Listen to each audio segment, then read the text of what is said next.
क्या उद्धव ठाकरे इंदिरा गांधी से सबक लेंगे? कवि सोहनलाल द्विवेदी जी की कविता की एक पंक्ति है, लहरों से डरकर नौका पार नहीं होती, कोशिश करने वालों की कभी हार नहीं होती।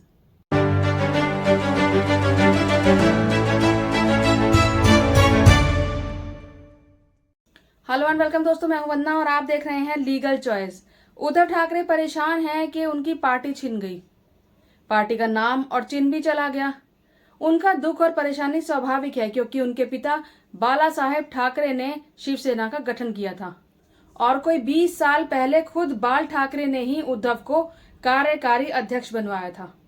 उनका गुस्सा इस बात को लेकर है कि बाल ठाकरे के स्वाभाविक राजनीतिक उत्तराधिकारी माने जाने वाले उनके भतीजे राज ठाकरे ने भी पार्टी तोड़ी, लेकिन वो शिवसेना को छीन नहीं सके। उनकी नाराजगी का कारण ये भी है कि जो भाजपा के नेता उनके पिता के पैरों में बैठते थे और उनके दम पे राजनीति करके महाराष्ट्र में अपनी पार्टी के पैर जमाए, उस भाजपा ने शिवसेना के साधारण से कार्यकर्ता रहे एकनाथ शिंदे को आगे करके सत्ता के इस्तेमाल से पार्टी ही छीन ली। लेकिन क्या ये मान लिया जाए कि उद्धव ठाकरे का राजनीतिक करियर अब तबाह हो चुका है? क्या ठाकरे परिवार का दबदबा अब समाप्त हो जाएगा? क्या अब महाराष्ट्र में बीजेपी और शिंदे गुट एक छत्र राज करेंगे? ऐसे कई सवाल हो सकते हैं, लेकिन इन सभी सवालों का जवाब अतीत में छिपा है। दरअसल भारत की राजनीति का 60-70 का दशक था। जवाहरलाल नेहरू जी और सुभाष चंद्र बोस जी के बाद कांग्रेस सिंडिकेट ने इंदिरा गांधी को प्रधानमंत्री बनाया था। उस समय वो उतनी अनुभवी नहीं थी, वह संगठन में भी इतनी मजबूत नहीं थी।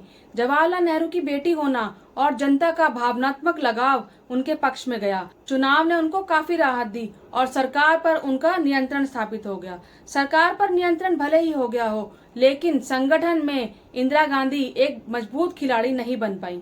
नतीजा ये हुआ कि 1967 में सिंडिकेट के अध्यक्ष बदले गए, कामराज गए और निजलिंगप्पा आए। ये सिंडिकेट के संस्थापक सदस्यों में थे। इनके रहते इंदिरा गांधी अपने लोगों को कार्य समिति में शामिल नहीं करा पाई थी। पीएम होने के बावजूद भी संगठन में उनकी स्थिति बहुत मजबूत नहीं हो पाई थी। संगठन में लगातार उनकी स्थिति कमजोर बनी हुई थी। 1968-69 के दौरान सिंडिकेट के कई सदस्य इंदिरा को पीएम पद से हटाने की फिराक में थे। इसका जिक्र निजलिंगप्पा ने अपनी डायरी में भी किया है। उन्होंने 12 मार्च 1969 में लिखा था कि मुझे नहीं लगता कि इंदिरा पीएम बने रहने लायक है। अपने विरोध को लेकर इंदिरा भी सतर्क थी। पीएम की ताकत से वाकिफ हो चुकी इंदिरा पूरी कोशिश में थी कि ना तो सरकार हाथ से जाए और न ही पार्टी टूटे। इसी बीच मई 1969 में तत्कालीन राष्ट्रपति जाकिर हुसैन का निधन हो गया। अब सिंडिकेट चाहता था कि इस कुर्सी पर उनका आदमी बैठे, लेकिन इंदिरा ने इसका विरोध किया। लेकिन फिर भी सिंडिकेट के मुख्य सदस्यों में शामिल नीलम संजीव रेड्डी का राष्ट्रपति के रूप में मनोनयन हो गया।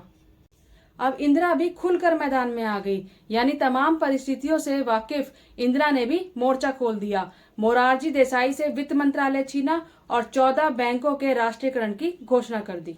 राजाओं के प्रीवी पर्स बंद कर दिए। पब्लिक के बीच में इन महत्वपूर्ण फैसलों का अच्छा मैसेज गया और उनकी लोकप्रियता बढ़ने लगी। वो राष्ट्रपति पद के लिए कांग्रेस के आधिकारिक उम्मीदवार नीलम संजीव रेड्डी की जगह वी गिरी के पक्ष में खड़ी हो गई और अंतरात्मा की आवाज पर वोट देने की अपील की।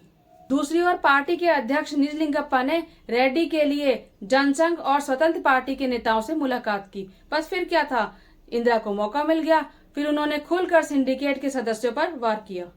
उन्होंने कहा कि वो रेड्डी की जीत के लिए सांप्रदायिक ताकतों से मिलकर उन्हें सत्ता से हटाने की साजिश रच रहे हैं। उन्होंने संसद में कांग्रेस के सदस्यों से अंतरात्मा की आवाज पर वोट देने को कहा और कम वोटों से ही सही, लेकिन वी गिरी 20 अगस्त को राष्ट्रपति चुन लिए गए। कांग्रेस सिंडिकेट की इस तगड़ी हार के बाद पार्टी में जो टूट थी वो खुलकर सामने आ गई थी। पार्टी के सदस्यों ने इंदिरा गांधी पर व्यक्तिगत हितों को ऊपर रखने और अनुशासनहीनता का आरोप लगाकर 12 नवंबर 1969 को पार्टी से बाहर का रास्ता दिखा दिया। इंदिरा गांधी ने तुरंत अलग कांग्रेस संगठन बनाया, जिसे नाम दिया गया कांग्रेस आर, यानी कि कांग्रेस रिक्विजिशनिस्ट, और जो सिंडिकेट के प्रभुत्व वाली जो कांग्रेस थी उसको नाम दिया गया कांग्रेस ओ, यानी कि कांग्रेस ऑर्गेनाइजेशन।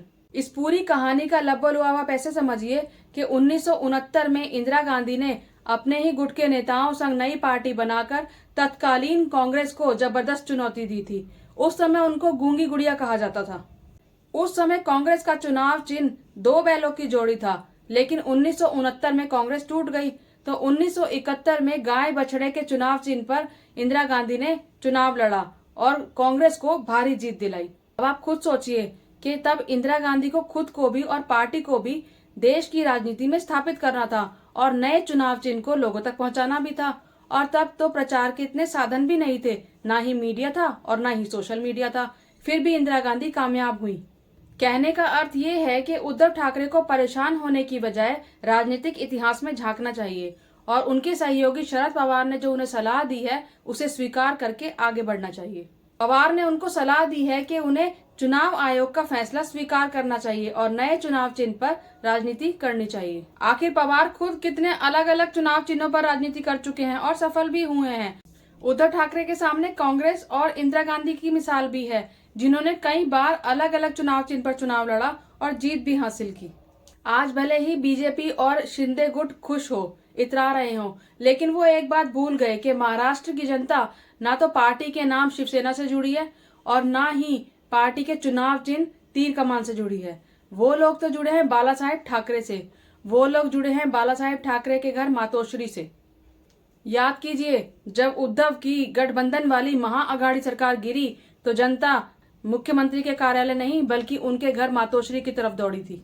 बेशक शिंदे गुट तीर कमान लेकर फूला ना समा रहा हो, लेकिन पिछले दिनों राज्य में जो चुनाव हुए बहुत कम लोगों को पता होगा कि विधान परिषद के जो चुनाव हुए उसमें 5 में से 3 सीटें उद्धव गुट को मिली और खुद को दुनिया की सबसे बड़ी पार्टी कहने वाली बीजेपी और शिंदे को हार का मुंह देखना पड़ा था।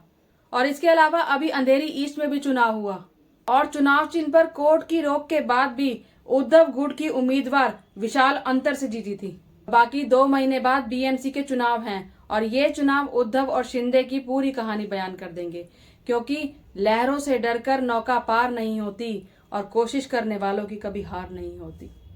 दोस्तों, उम्मीद करती हूँ आज की ये वीडियो आपको पसंद आई होगी। अगर मेरी ये वीडियो आपको पसंद आई है तो इसे लाइक कीजिएगा, शेयर कीजिएगा, कमेंट कीजिएगा और मेरे चैनल को सब्सक्राइब जरूर कीजिएगा। जय हिंद, जय भारत।